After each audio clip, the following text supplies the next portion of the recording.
Coming up on this episode, an under-fire duo respond and a rookie pair continue to impress as the Warriors win back-to-back games over the weekend.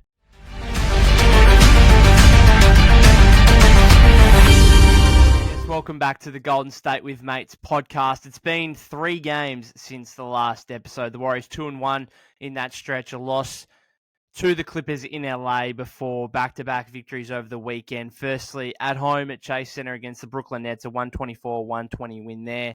And then yesterday in Portland, a 118-114 victory. So positive performances from the Warriors on the weekend.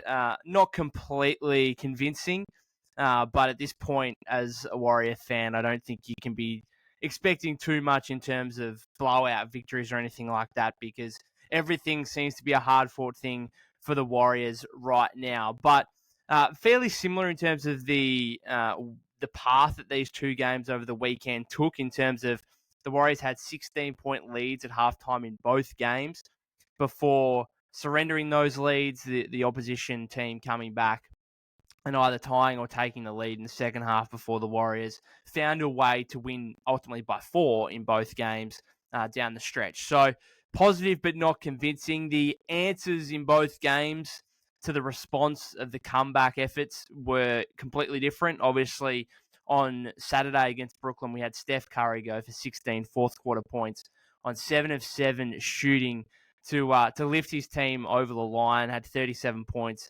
for the game. Steve Kerr said after the game, was very blunt, stating that, Steph has carried this team throughout the whole first quarter of the season. And then, as if on cue, Steph had one of the worst games of his career in Portland yesterday, where he had 7 points. Of course, his 268-game consecutive streak with at least one made three-pointer came to an end. He went 0 of 8 from beyond the arc, 2 of 12 overall, 7 points. One of his worst games, and he had to be carried by his teammates. And I think given the fair criticizing that I and others have displayed towards Andrew Wiggins and Klay Thompson so far throughout the season, I think it's fair that we start with those 2 guys, because they really stood up in a huge way yesterday in Portland, and the Warriors don't win that game without that pair. They're probably not even close without that pair. So I'll start with Klay here, because he's really responded from what was one of the biggest or most disappointing moments of his career last week, when he was, of course, benched towards the end of that game in Phoenix, where he didn't play at all in the last 6 minutes. Since that point, 3 games, a 30-piece in LA against the Clippers in a loss, 24 on Saturday against the Nets, and then 28 yesterday against Portland. 3 incredibly good games from Klay Thompson. It's my favorite player, I should say, not one of, my favorite player in NBA history. Brought a little bit of a tear to my eye. I'm so happy that Klay's been able to respond here and show that he's not washed. Just everyone needs to calm down a little bit. I've still got this, and that he's capable of putting up these kind of performances, which has been absolutely fantastic to watch. 11 of 16 shooting yesterday, really efficient. And the thing to me, along with that efficiency, obviously the shots falling, that's great. I think he's, over 40% over his last 12 games here from 3-point range. That's fine. But the reasoning here, and especially in the last 3 games, is simply because of the shot selection. That's what it is. It's the decision-making in the shot selection. And what I've been most impressed with Klay over these last 3 games is the fact that he's been able to hit guys on the roll expertly, not only in terms of the decision making, but also the execution. And early in the season, we saw way too many times where Klay was forcing shots, and he's really being patient. If he's open, he's taking them, and if he's not, he's hitting the guy on the roll or moving the ball on.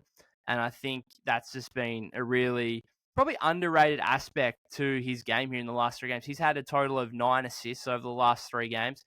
He had 7 total assists in the previous 6 games before that. 9 in the last 3, and then in the 6 before that had a total of 7. So I think that just goes to underline how good he's been in these last 3 games. Yes, the scoring is there.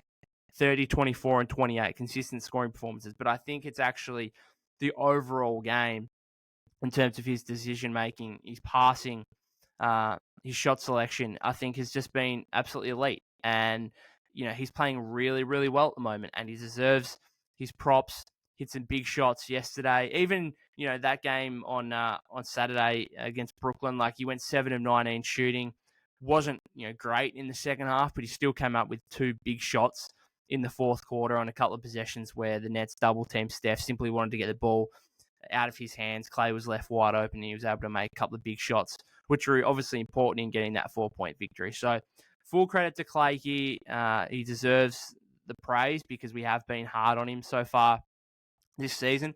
And the other thing with him as well is, we've been, critical, I guess, of him from also a physical standpoint, saying that, these 2 major injuries, they're finally kind of catching up to him. They're taking their toll. And I just want to point out that he played nearly 36 minutes against Brooklyn on Saturday. Now, we can argue whether or not he should have played 36 minutes. I personally don't think he should have. I tweeted about that yesterday before the Portland game. I said, hang on, Moses Moody played less than 13 minutes against Brooklyn on Saturday. Klay played nearly 36. There's no way that should be happening. Like, Klay should be playing 30. Moses should be playing 18, 19, something like that. But for him to play nearly 36 minutes and then come out yesterday against the Trailblazers and put up 28 points on 11 of 16 shooting, it goes to show you, I think, that from a physical standpoint, it's not all lost. Now, yes, I think it is, and it shows up on the defensive end with his ability to chase around guys on the perimeter, to fight through screens, that kind of thing. But offensively, I've been saying it the whole time, like Klay is, if he gets his feet set, he's a catch and shoot guy, and he's going to knock him down at 40+%. And we have got, 10 years of data here that suggests that he's a 42% three-point shooter. And so for people to think that, all of a sudden, he was 35% from three through the first period of the season and that was going to continue, it just wasn't. Like, the shot was going to start falling at some point, and that is beginning to happen. But I think that is a reflection of the improved decision-making. And again, it's the passing. And that's been almost as, equally impressive to me as the scoring has been over these last 3 games. So I'm really happy for Klay, especially when, it could have gone either way, right? After that game in Phoenix where, he was visibly frustrated and disappointed with the fact that he was benched. The Warriors obviously lost that game down the stretch in Phoenix. So it wasn't as if they won that game when he was benched. They lost it. Clearly could have gone either way. And so for him to respond in the way he has with, 82 points here over the last 3 games, I couldn't be happier for him. And obviously it's been huge in getting these wins over the weekend. Andrew Wiggins is the other player who, even probably more so than Klay, we have been critical of so far this season, and to the point where he finally got benched against the Clippers. Well, he got benched in that game against Phoenix, where he only played less than 15 minutes in that game, didn't start in the second half, but then that transcended into not starting at all over the last 3 games, starting with that Clippers game earlier last week. And his response wasn't great to begin with in that opening game against the Clippers. I thought he was okay, not outstanding. Saturday against the Nets, I think he had 14 points, 5 rebounds. He was solid. Again, not spectacular, not a major statement of, hey, you got to get me back in the starting lineup. But yesterday in Portland certainly was a major statement. 25 points, 7 rebounds, 2 assists, 9 of 12 shooting, 4 of 6 from 3-point range.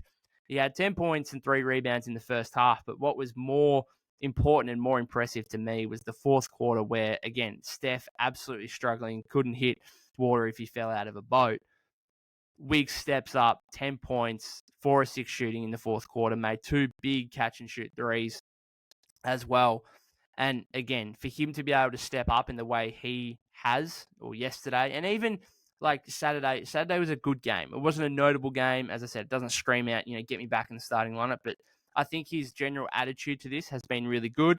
He had a great quote after yesterday's game where he basically said, I've got to fight my way out of this little doghouse, and that, it's really still a privilege to be able to play in this league. Not everyone gets the opportunity. So that was kind of a broad and really good perspective on where he's at the moment. And it's going to be interesting to see what the Warriors do going forward here in terms of the starting lineup, because obviously you've got Brandin Podziemski that came into the starting 5 in exchange for Wiggs, but the spot is probably more so with Kuminga, who's obviously starting in place of Dre at the moment with his indefinite suspension.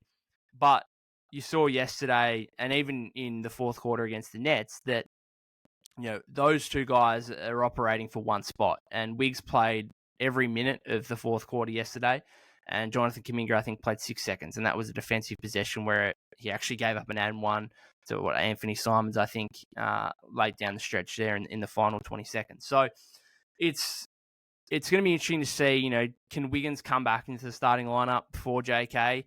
It's even more like a poignant question given that the Warriors play the Celtics tomorrow, where obviously you've got Jaylen Brown, Jason Tatum.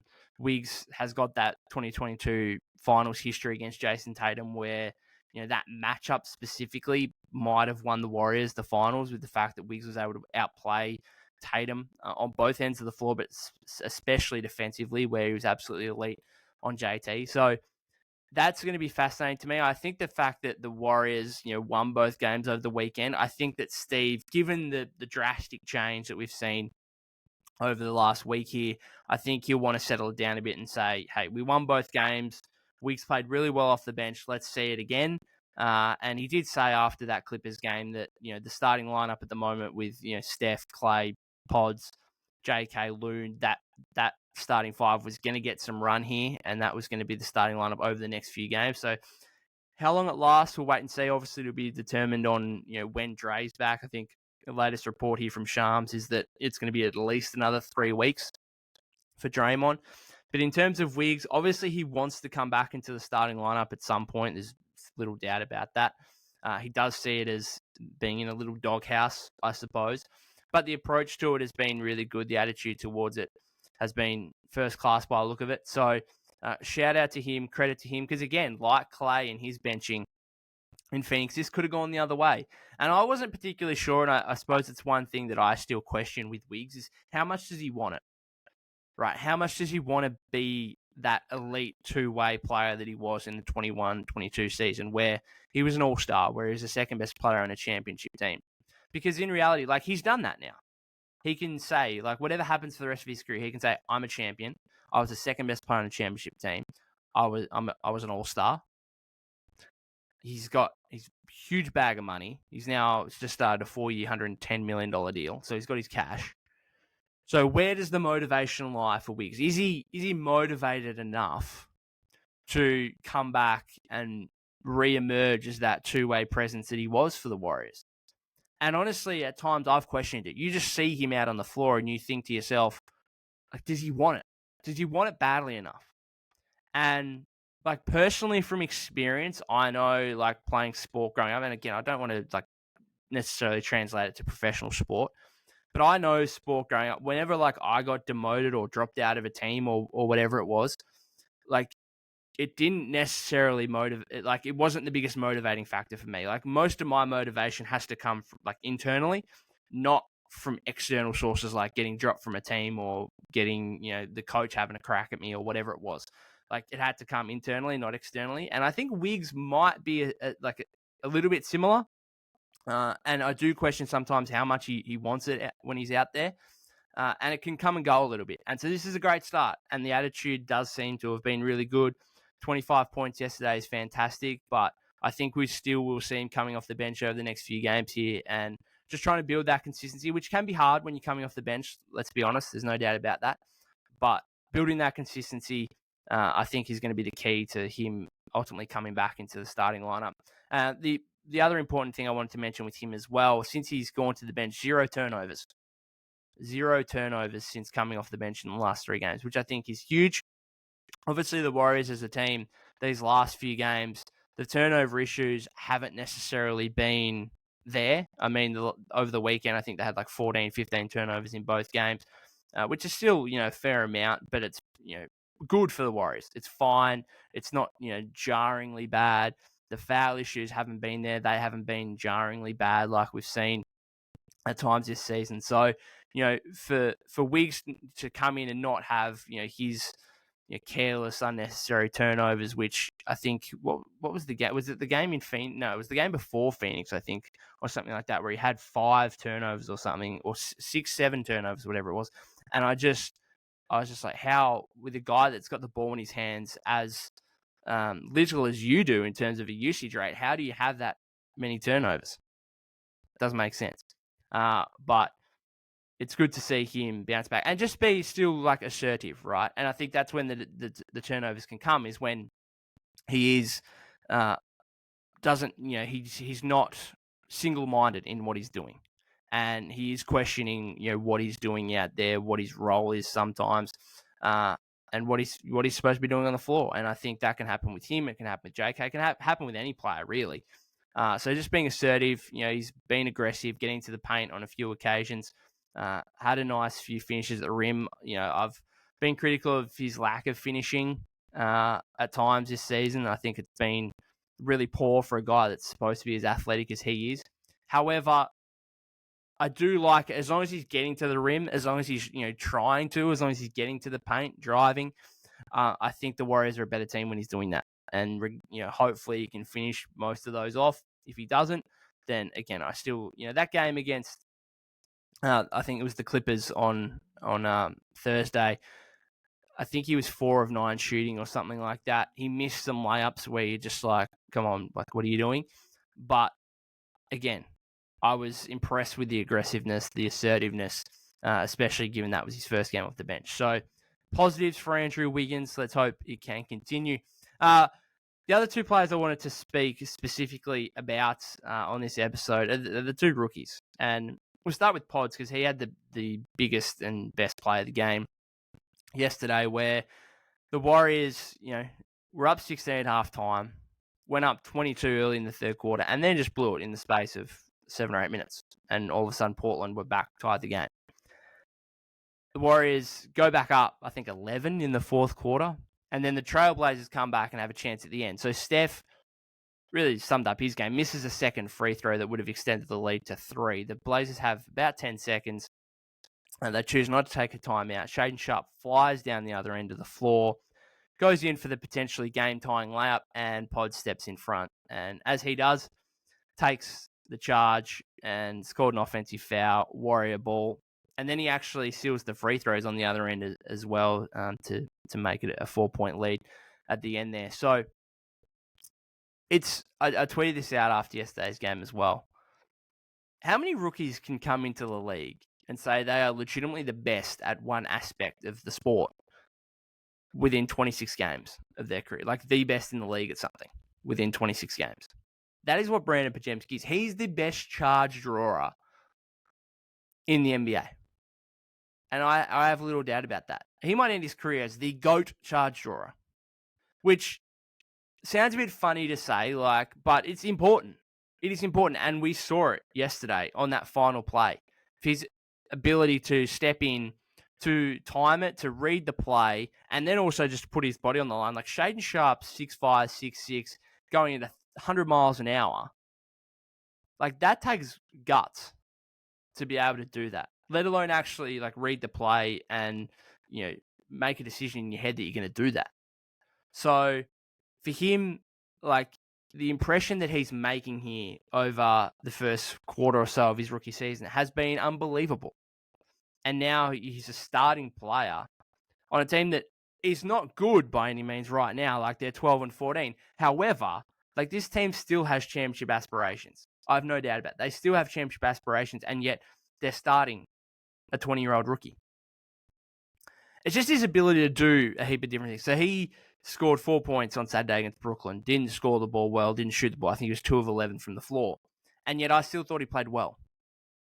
And that's the thing. I think the Warriors sometimes they have probably too many guys on the roster that are kind of one-dimensional players, where if they're not doing their specific skill, then they're negative players. Like Klay with his shooting. If he's not shooting the ball well, what is Klay giving you? Loon, if he's not rebounding and providing any kind of interior defense, what is he doing for you? If Dario Saric isn't hitting threes, what's he doing for you? The Warriors, to me, have too many guys that are kind of one-dimensional. And, as I said, become net negatives when they're not doing their specific skill well. Pods does a heap of things really well.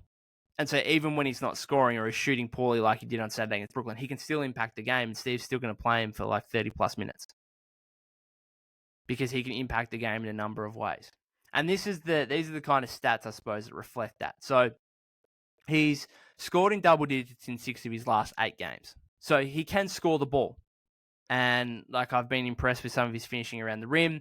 His 3-point shot looks pretty good. It's, what is he, still above 40%, I think, on the season. So that looks good. He's had at least 5 rebounds in 8 consecutive games. He's just an elite rebounder. He's had at least 5 assists in 3 of the last 4 games. He's had 10 steals in the over the last 7 games. And he still leads the team in cumulative plus-minus on the season. I think he's plus 60.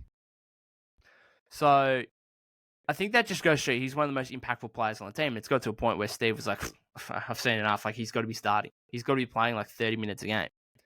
And it's funny how when Chris Paul's out there with Steph and Klay, we're all up in arms about, this is way too small.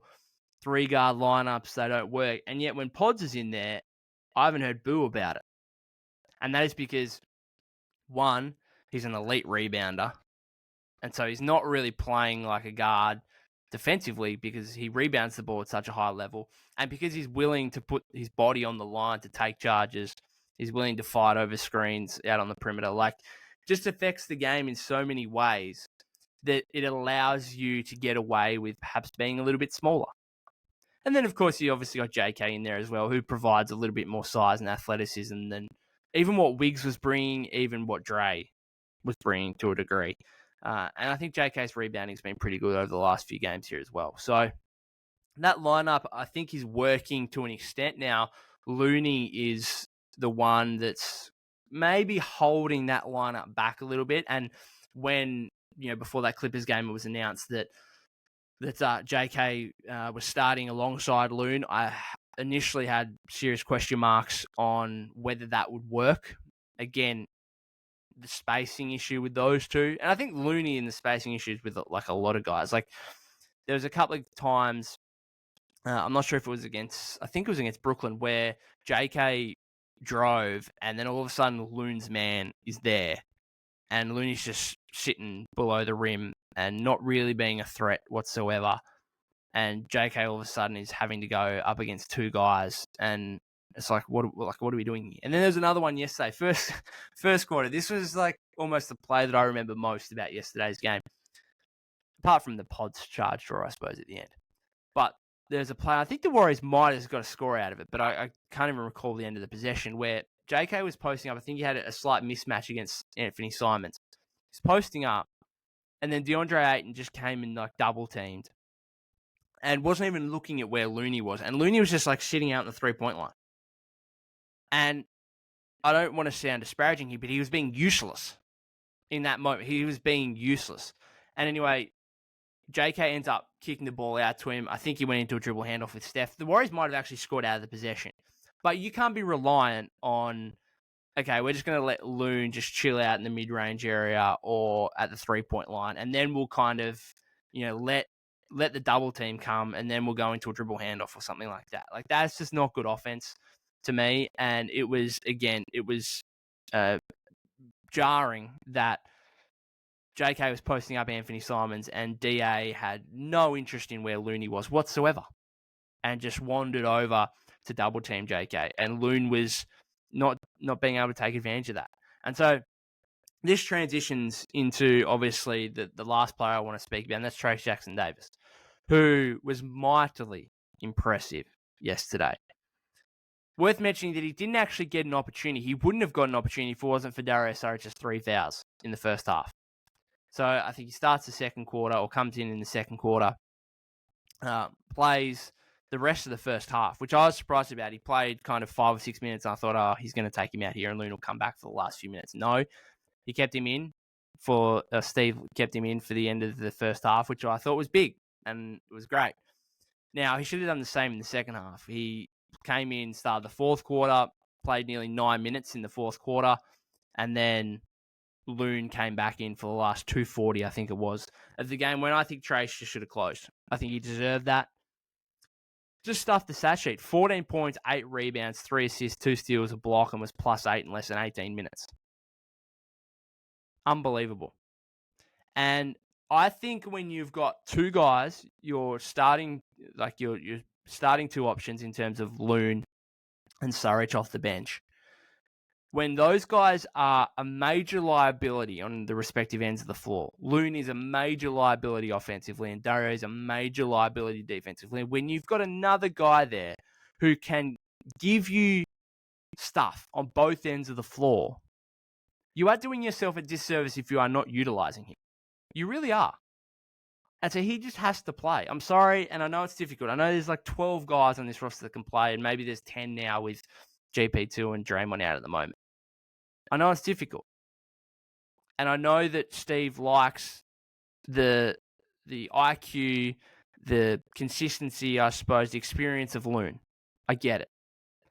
But at some point, you've just got to be like, hey, what this guy is giving us in terms of Trayce Jackson-Davis, what he's giving us right now is too valuable not to use. And what I saw yesterday in terms of the Warriors and what they could do offensively, especially in that run in the second quarter, where defenses all of a sudden have to choose what they want to live with, basically. Where right now, if you've got like Steph out on the perimeter, Loon comes up and sets a screen or whatever else, and then if they double Steph and Loon's on the roll, he's just not really a threat in that scenario because teams will willfully send to it Steph, let Loon roll, and he's not going to be able to do anything out of it. And the defense will back themselves to be able to recover in time. The help defense will have time to come over because, unfortunately, like Loon's just not athletic enough to get to the rim and finish before the help comes or before the defense recovers. He's just not. And so teams will willfully just send to it Steph and let Loon do whatever because he's just not an offensive threat. And you can say, oh, like he's a good passer though. Yeah, cool, he's a good passer, but half of the passes should be coming when he should be finishing himself. So it was glaringly obvious with Trayce in the game yesterday when Steph and CP were out there that you run a pick and roll and the defense has to choose whether to double Steph and give Trayce a wide open dunk at the rim or give up a Steph open three or CP mid-ranger. And Chris Paul's like shooting almost a career low. I think he's like 45% on mid-ranger so far, which is extremely low for him. He's usually like above 50%. So he can't hit his middies right now. And I think part of it is the fact that teams know that, hey, we can, the opposition big man, right, can stunt at Chris Paul a little bit more when Loon's out there and say, well, we can send a little bit more to him because we know Loon isn't going to be any kind of a threat. Now, I get that, CP's most of his minutes are with Dario. I get that. But I think it would be really, really important and really beneficial if Chris played more with Trayce as the rolling threat, where I think Chris Paul will get so many more open mid-range jump shots playing with Trayce, and his threat as a roller, as a lob threat, I think it'd be hugely beneficial. And you'll see CP3's percentage in terms of what he's shooting from the mid-range. I think you'll see that skyrocket playing with him. And then, of course, he's going to get the lobs. He's going to get the dunks on the roll, which we saw yesterday. It's just night and day. It is night and day, the difference between what you get with Kevon Looney on the roll and what you get with Trayce on the roll. And I know that's just like one area of the game, but it was quite amazing to see how many finishes the Warriors were getting inside yesterday. This is a team that lives out on the perimeter, but they were actually killing Portland in the first half yesterday on the inside. And it wasn't shocking because they had a rim threat in Trayce Jackson-Davis there, and they had another highly athletic rim finisher in Jonathan Kuminga out there at the same time. Both those guys. And all of a sudden, the Warriors are using the gravity of Steph and of Klay, the mid-range threat of Chris Paul, to get these easy looks at the basket. And I know it's Portland, like, they're not a great team, but they've actually been a good defense so far this season. And they had their, like, pretty much their full array of players out there yesterday. And so that was impressive. The way they were able to finish at the rim and get easy baskets was great to see and rare to see from a Warrior standpoint. And so Trayce just needs to play. Because then defensively as well, like, he gives you an interior presence that Loon just doesn't. Saric is a layup line. Saric is a genuine layup line. And as I said before, like, Dario has to be hitting his threes. He has to be playing well offensively to be worthwhile because he's just a black hole defensively. He just is. Sorry to say, this is facts. And so, as I said at the very start, you got a guy there that is capable of being productive on both ends of the floor. You are doing yourself a disservice if you're not utilizing that. And I'll finish this episode. This is going to be my hot take. I said it to a mate yesterday after the game. This is my hot take. I think Trayce Jackson-Davis might be starting for this team in 12 months. I honestly do. He's 23 years old. He's had 4 years of college. He has experience.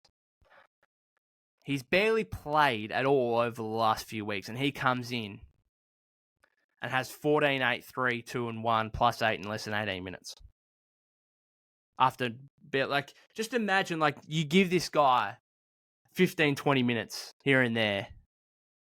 Not here and there. Like, you just give him 15, 20 minutes every night and just watch him blossom, watch him grow, watch the confidence rise. Warriors have got something here.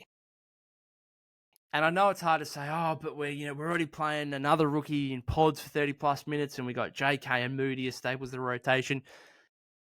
I get it, it's difficult, but at some point you got to realize that, okay, not only we're trying to develop these guys, but these guys are legitimately, like, useful right now. Like, they're helping right now.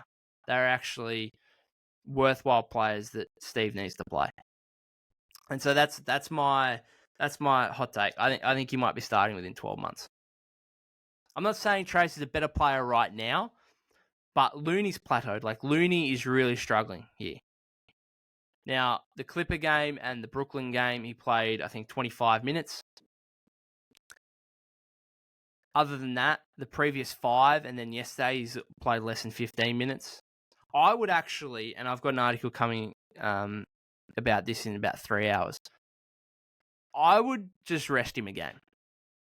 I would rest him a game, maybe 2, maybe 3. Now, I know that won't happen because Draymond's out, and they're not going to want to, sit Loon when he's not injured per se, and, especially when Draymond's out at the moment. Like, they're going to want him to play. But this, like, consecutive game streak that he's on, where I think he's up to, like, 254 regular season playoff games combined, hasn't missed a game since March 2021, I think it is. I think it's actually, like, doing them a disservice right now, where he's just playing every game because of the streak, almost. Like, some of these back-to-backs, like, if Loon doesn't play yesterday, I think the Warriors still win. I think Trayce probably gets more opportunity. They might have been better in yesterday's game.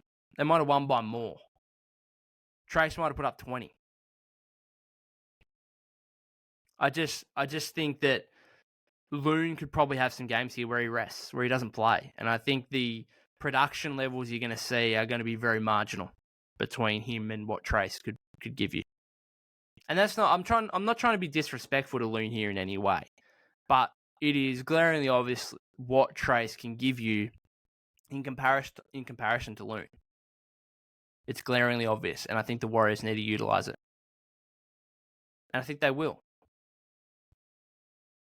He just does a bit of everything. Like, he obviously doesn't have a jump shot.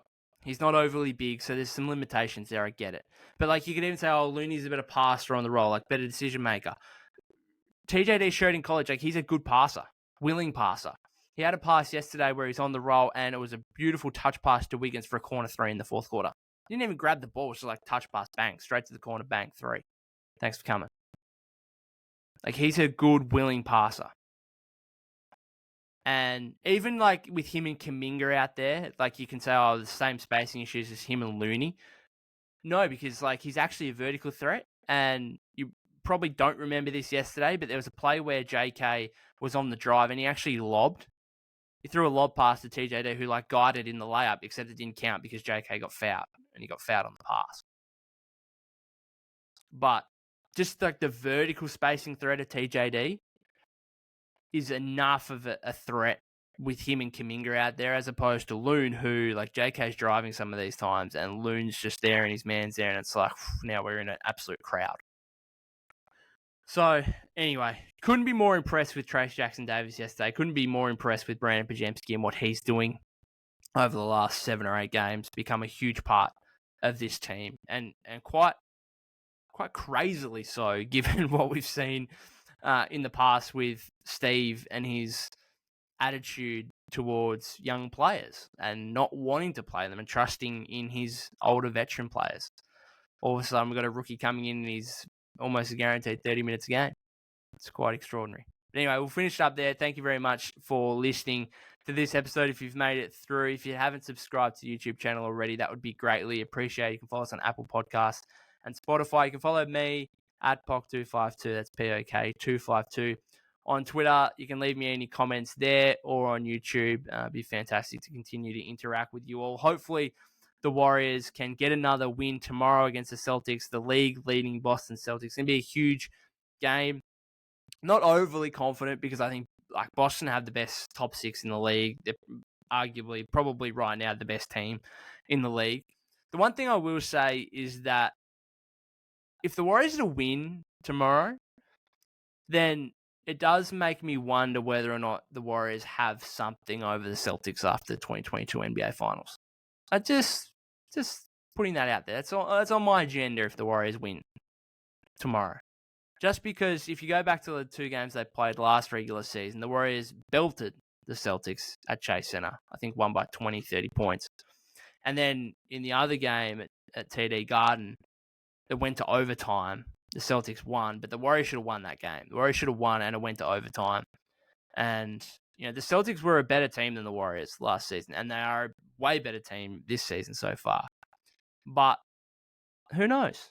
And Steph, he's going to be super motivated after one of the worst games of his career to come out against a team who, you know, he enjoys playing, I suppose, after what he did in the 22 finals. We'll wait and see. But I suppose for the overall landscape of things, the Warriors 12-14. He's still a couple of games back from the 10 seed in the Western Conference, like battling just to make the play-in tournament. So they just need to win games. And then, of course, Washington later in the week, Jordan Poole back at Chase Center. Should be interesting. Going to be less interesting, obviously, with Dre out. But Washington, I mean, they're losing a heap of games, but they should have beat Phoenix yesterday. So we'll wait and see. But I'll probably do an episode after the Celtics reviewing that one. Looking forward to it. Other than that, guys, thank you very much again for tuning in. We'll see you on the next episode.